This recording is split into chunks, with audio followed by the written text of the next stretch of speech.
Hello and welcome to Prolife Primetime News. Today is Friday, March 24th. I'm Leslie Palma. And I'm Teresa Watson. Thank you for joining us. In our top story tonight, we will tell you how pilots are using their planes to help women get abortions. Our guest, Lisa Bourne from Pregnancy Help News, will be with us to discuss this distressing use of resources. As the nation waits for a ruling on an abortion drug, we'll tell you how the ruling might not matter. The bishop from Fort Wayne, South Bend, Indiana, criticized Notre Dame for inviting an abortion doula to speak on campus. Leslie will have this story and more in Abortion in the News. Leading anti-abortion groups are drawing up plans for a new goal in the 2024 presidential election. Teresa will give you the details and all the political happenings in political news in a nutshell. Please be sure to stay till the end when we show you a moving video in remembrance of the Day of the Unborn Child. Two schools of thought coexist in the pro-life movement. One believes the only way to end the slaughter of unborn children is to make abortion illegal, and great strides have been made since Roe v. Wade was overturned last summer. More than a dozen states either ban or significantly restrict abortion, with narrow exceptions. Proponents of the second philosophy would like to see abortion become unthinkable, but we are not there yet. Some states where abortion is legal, like California, New York, and Oregon, are spending millions of taxpayer dollars to entice abortion-minded women to come to their states to end their pregnancies.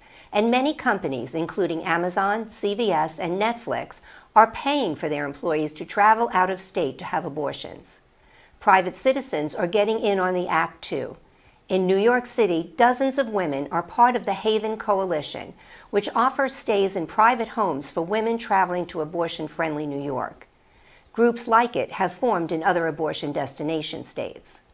But tonight, we want to focus on Elevated Access, a nonprofit company formed 2 months before the June Supreme Court decision that overturned Roe.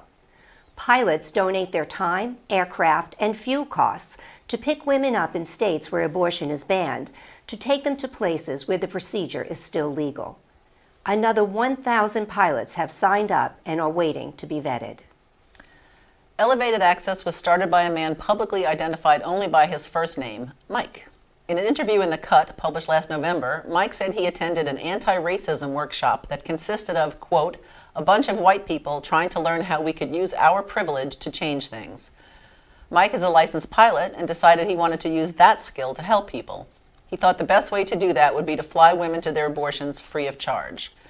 He pitched the idea to the Midwest Access Coalition, a fund that covers abortion costs for women who can't afford the procedure, and the plan took off. The first passenger was picked up in Oklahoma by a volunteer pilot and flown to an abortion business in Kansas.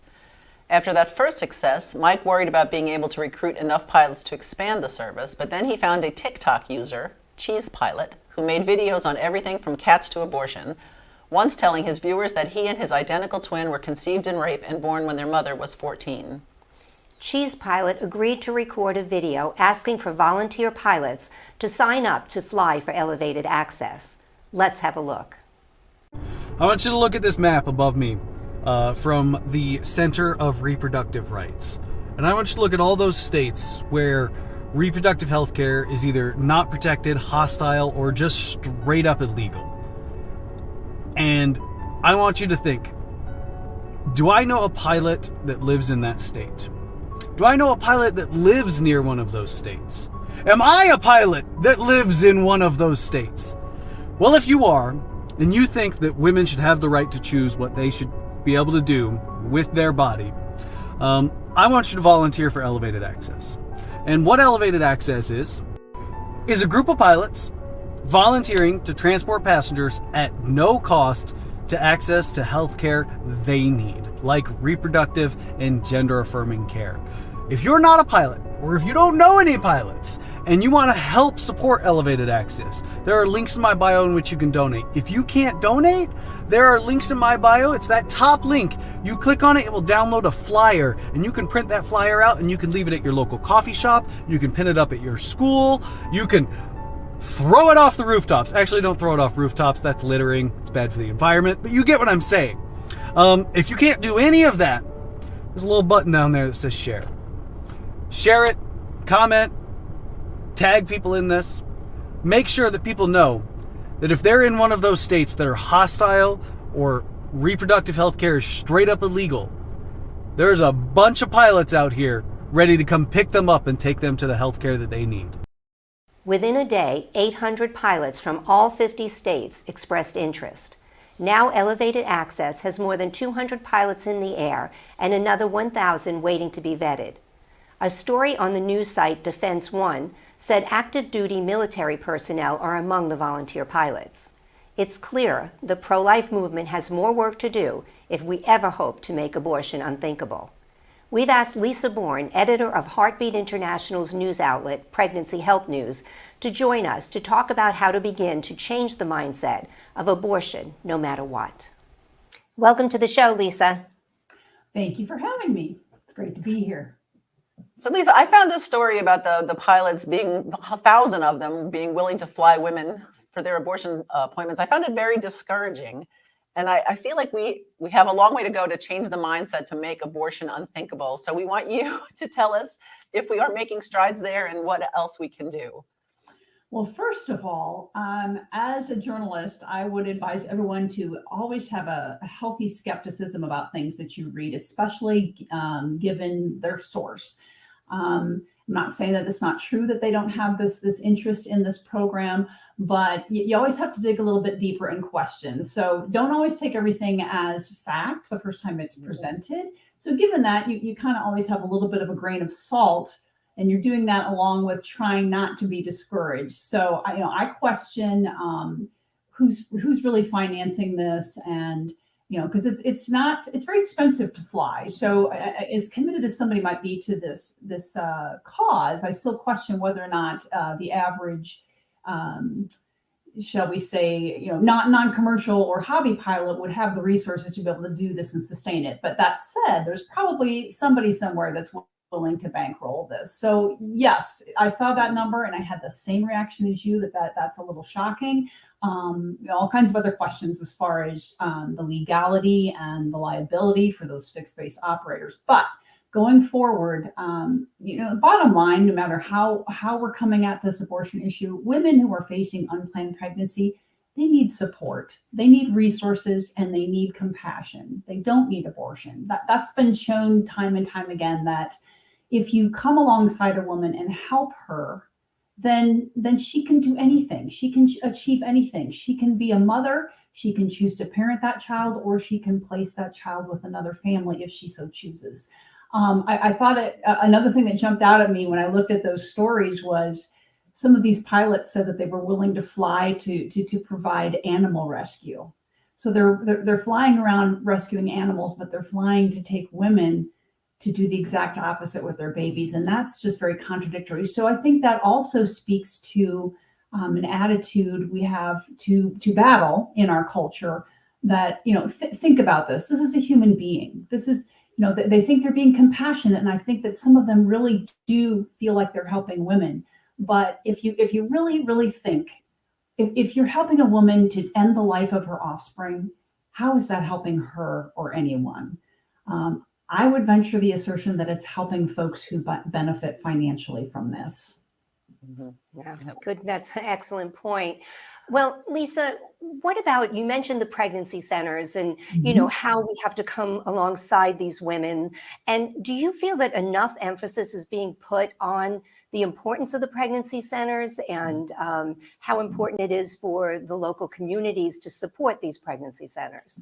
I think there can never be too much emphasis placed on this. I mean, obviously, I am with Heartbeat International. I manage their news sites. So if you want to say I'm biased, of course, but those of us that serve with Heartbeat International and all throughout the pro-life movement do so because we have compassion for women. So if that's the bias, then I'll fully admit to that.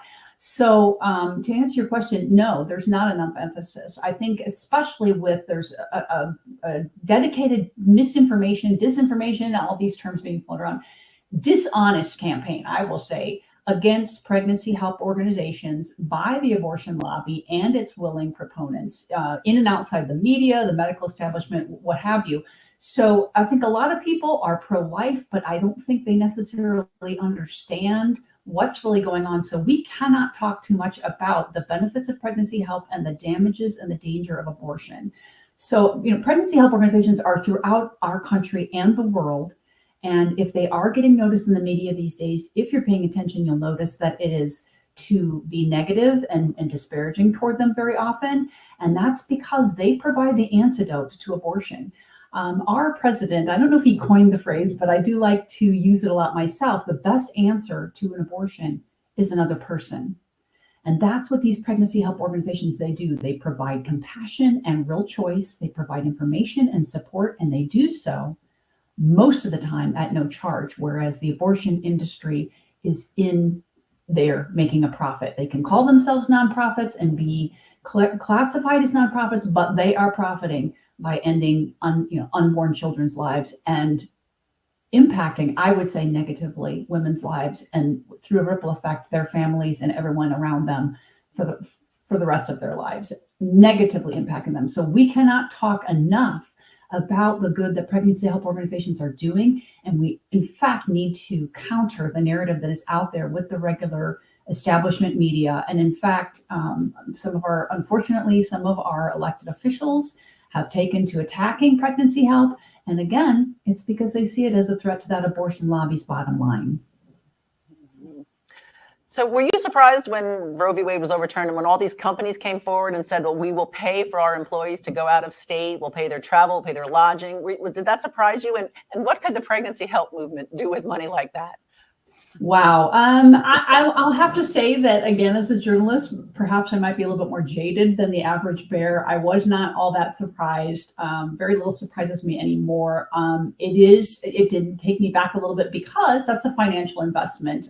But it also is something to look at that I think there was some reports at the same time that some companies were cutting back on maternity leave. I don't have those ready to offer to you, but that was concurrently happening, as I understand it. And that spoke a lot to, again, this mentality of, are we really looking at the human needs of our people as an employer, as a culture and society? You as a woman, in some folks' eyes, are more productive at the desk or at the whatever the workstation than if you are home having a baby or having to be home for periods of time caring for that child, or having what some would call the distraction of having offspring that you have to care for outside of your work hours. And that is really an unfortunate approach to things, a humanist approach to things and an anti-life approach to things. Again, it speaks to a disregard for the sanctity of human life and an overemphasis on just financial profit and financial gain. So that's, again, looking at that's very often at the forefront for a company. I was a little bit taken aback that they were willing to invest in it, but that if you think about that, if they think it's going to benefit their bottom line because it's keeping people at their workstations, then it makes perfect sense. So it's, yes, to your point, that's a lot of money that the pregnancy help world could use to benefit women and their families and lives. And again, to make that point, I think we need to emphasize that most of these organizations are doing this on a shoestring budget. They're privately funded. These folks are working for lower salaries than most folks would choose to or settle for in the corporate world. And it's because they're not doing it for private profit. They want to help people. They want to help women, and they want to save lives. Yeah, well said. Yes. I was telling Leslie just this past week, I had the opportunity to visit one of our local pregnancy centers here in Titusville, where our office is. Mm-hmm. And their entire staff are volunteers. The woman that runs it is a volunteer. She gets no salary at all.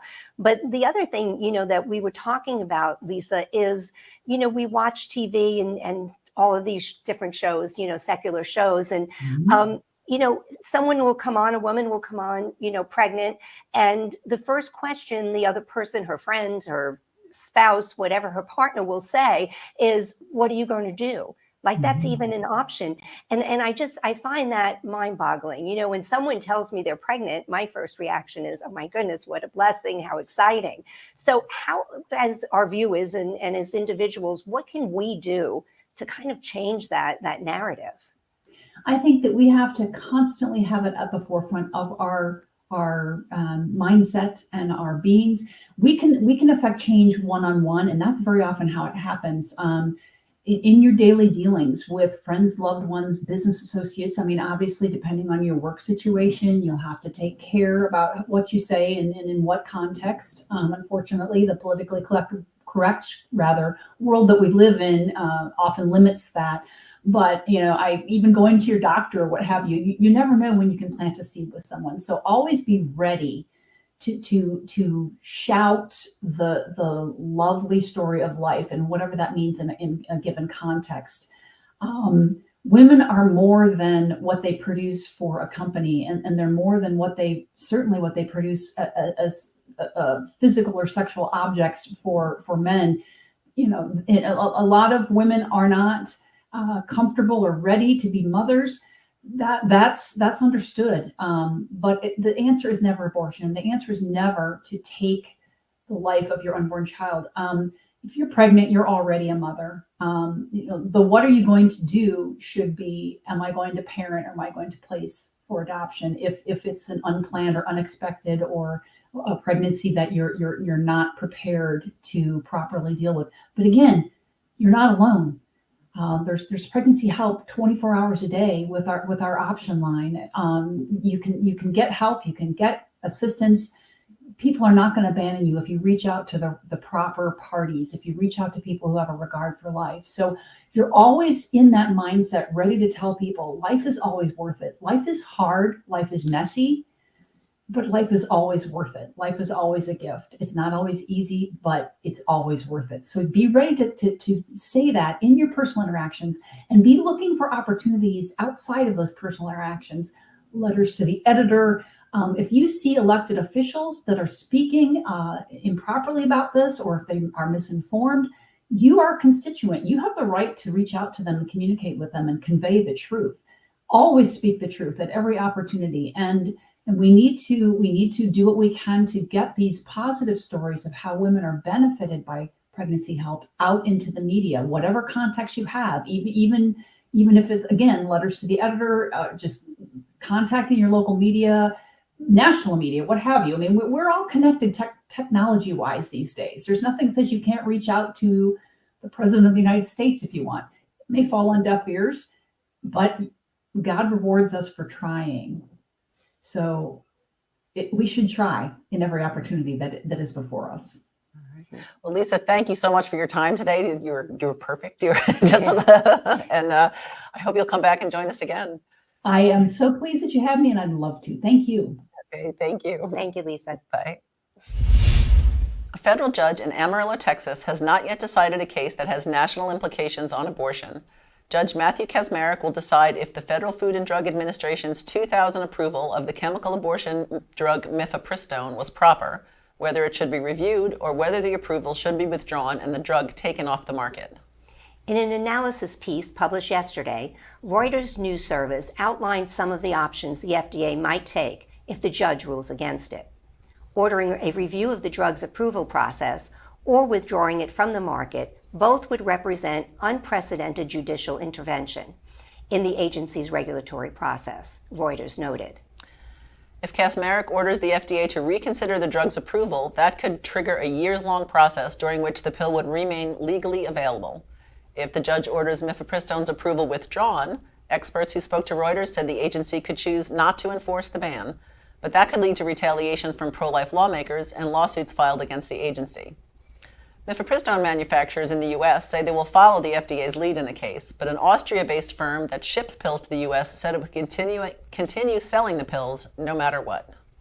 Any decision announced by Kaczmarek will be appealed to the Fifth Circuit Court of Appeals, and ultimately, in all likelihood, the case will land at the U.S. Supreme Court. More than half of all abortions in the U.S. are now chemical abortions. Mifopristone is the first of two drugs used in the procedure. Abortion sellers already have said that if Mifopristone is taken off the market, they will rely solely on the second drug, misoprostol. So while the whole nation is watching this case, its outcome could do very little to save the unborn. In a 5-4 decision, Oklahoma's Supreme Court on Tuesday ruled that women in the state have a right to abortion if a doctor determines that continuing a pregnancy would endanger her life. Previously, an abortion could only take place in the case of medical emergency. The court declined to rule on whether the state constitution grants the right to an abortion for other reasons. The Kansas House on Wednesday passed a Born Alive bill mandating emergency life-saving care for newborns who survive an abortion. The measure now goes to the Senate, which is expected to pass it. 18 states have enacted Born Alive bills. Also in Kansas this week, a bill was approved in a Senate committee that clarifies that treatment of an ectopic pregnancy is not an abortion. The bishop of the Catholic Diocese of Fort Wayne, South Bend in Indiana, criticized Notre Dame, a Catholic university, for inviting an abortion doula to speak on campus. Ash Williams, a biological female who identifies as a man, spoke as part of the university's reproductive justice series. Williams described abortion as, quote, a type of birth. In a column this week for the diocesan paper, Bishop Kevin Rhodes said, "I consider the decision to feature such a speaker on campus to be both intellectually unserious and unworthy of a great Catholic research university." This is not the first time Notre Dame has strayed from Catholic teaching on abortion. In 2009, the university invited pro-abortion President Barack Obama to be its commencement speaker. Priests for Life National Director Frank Pavone led an alternative graduation ceremony for students who did not want to support Obama's appearance. A law that took effect Sunday in Wyoming, making it a felony to perform abortions, was placed on hold by a judge in the state on Wednesday. A lawsuit filed by 4 abortion providers also seeks to block a law set to be enacted July 1st that would outlaw chemical abortion. At issue in challenges to both laws is whether Wyoming's constitution allows the legislature to ban nearly all abortions, when the Constitution includes an amendment that guarantees adults the right to make their own health care decisions. The law that was blocked this week declares that abortion is not health care. Governor Mark Gordon signed the ban on chemical abortion on March 17th and allowed the near-total ban on abortion to become law without his signature. With that law blocked, abortion remains legal in Wyoming, at least temporarily. A pregnancy resource center near Buffalo, New York that was firebombed last summer has been hit by vandals again. Video captured by Compass Care's surveillance camera shows a young woman walking up to the center's outdoor sign and spray painting the word liars in bright red letters. In a tweet accompanying the video, Compass Care's CEO, the Reverend Jim Harden, said, "There's nothing Antifa can do to make us stop serving women and saving babies." Police say a newborn baby who was wrapped in blankets in his car seat and abandoned on the front porch of a home in Springfield, Massachusetts, survived for 48 hours in frigid temperatures until the family who owned the house returned from a weekend trip. The Aviles family immediately called 911, and the baby was taken to a nearby hospital where he is said to be recovering. But when Julianne Aviles first found the boy, she told a Springfield news station his face was swollen, his feet were red and swollen, and the skin on his hands and body was cracked. The family is applying to become foster parents for the boy, while police are searching for the mother.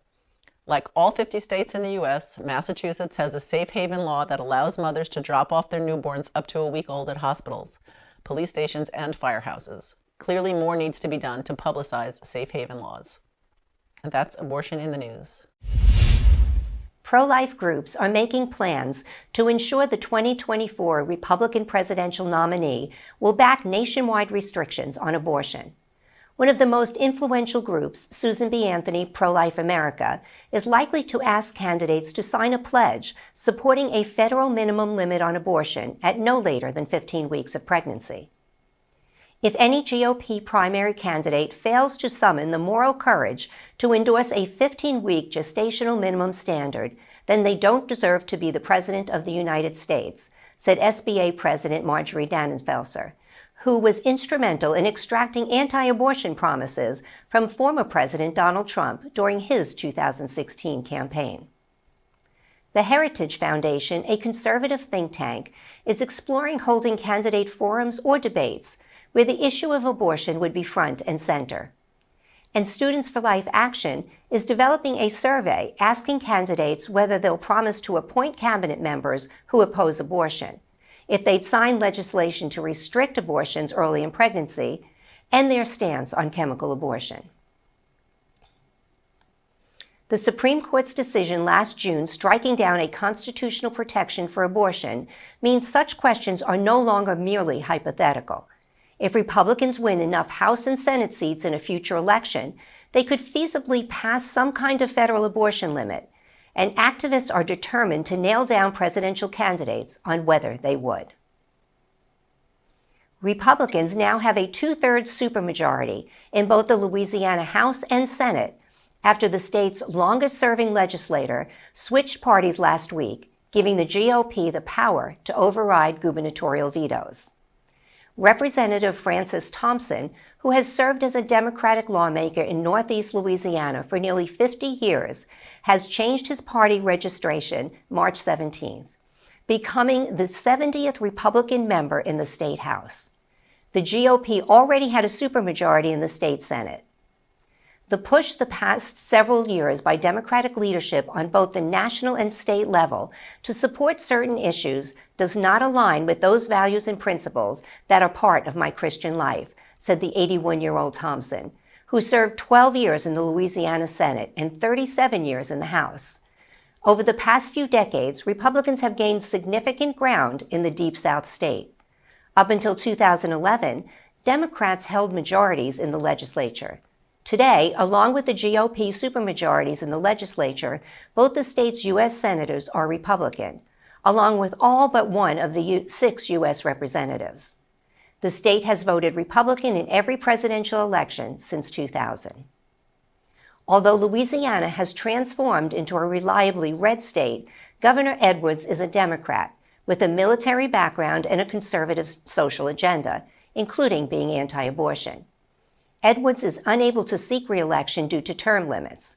The upcoming legislative session, which begins April 10th, will be his last session as governor. All lawmakers' seats will be up for election this fall. The newest U.S. Supreme Court justice objected as her colleagues wiped out an appeal court's decision on minors' rights to terminate pregnancies.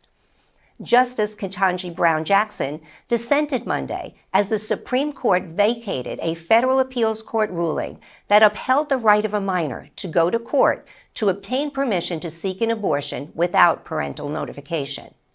That lower court decision, issued last April by the St. Louis-based 8th U.S. Circuit Court of Appeals, was made moot as a result of the Supreme Court's Dobbs ruling last June that overturned Roe v. Wade and ended the federal constitutional right to abortion. The High Court's order directed the appeals court to vacate the judgment in the case. While the Supreme Court issued no opinion or detailed explanation for its action, Jackson wrote a dissent that said that justices have become too liberal in granted requests from parties to nullify rulings issued by lower courts. This case presents absolutely no extraordinary circumstances justifying vacating the lower court's decision, wrote Jackson, President Joe Biden's only appointee on the High Court. The ruling will have no effect in Missouri, which currently has one of the strictest abortion bans in the country. Abortion activists in the state are working to undo that ban by placing a constitutional amendment on the 2024 ballot. And that's political news in a nutshell. Tomorrow is the International Day of the Unborn Child, which pro-lifers observe to call for respect for life beginning at conception. Recognition of the day has spread from Latin America to Europe and continues to grow each year. For many Christians, it's also the Feast of the Annunciation, when the angel Gabriel appeared to Mary and she consented to be the mother of Jesus Christ. It marks the day God became man, and it is 9 months before the celebration of the birth of Christ at Christmas. Evangelium Vitae, the encyclical published by St. John Paul II in 1995, was released on the Feast of the Annunciation. At Priests for Life, we encourage pro-lifers and all people of faith to use this opportunity every year to read the inspiring words and renew their commitment to finding an end to abortion. If you go to priestsforlife.org/annunciation, you'll find more on the history of the Day of the Unborn Child, as well as lots of resources to help you make the day a meaningful celebration of life. We'll leave you with this video of the beating heart of a baby in the womb. The 4-chambered heart is largely complete. On average, the heart now beats 167 times per minute. Electrical activity of the heart, recorded at 7.5 weeks, reveals a wave pattern similar to the adults. Thank you so much for joining us on Pro-Life Primetime News, produced at Priests for Life headquarters in Titusville, Florida. We hope you will tune in every Friday at 9 p.m. Eastern Time. We hope you will support this show and all of our broadcasts by making a donation to prolifegift.org. These donations help fund all of our work here at Priests for Life, which enables us to continue educating, equipping, and activating God's people to end abortion. I'm Teresa Watson, Executive Manager. I'm Leslie Palma, Communications Director. Remember, life is the only choice.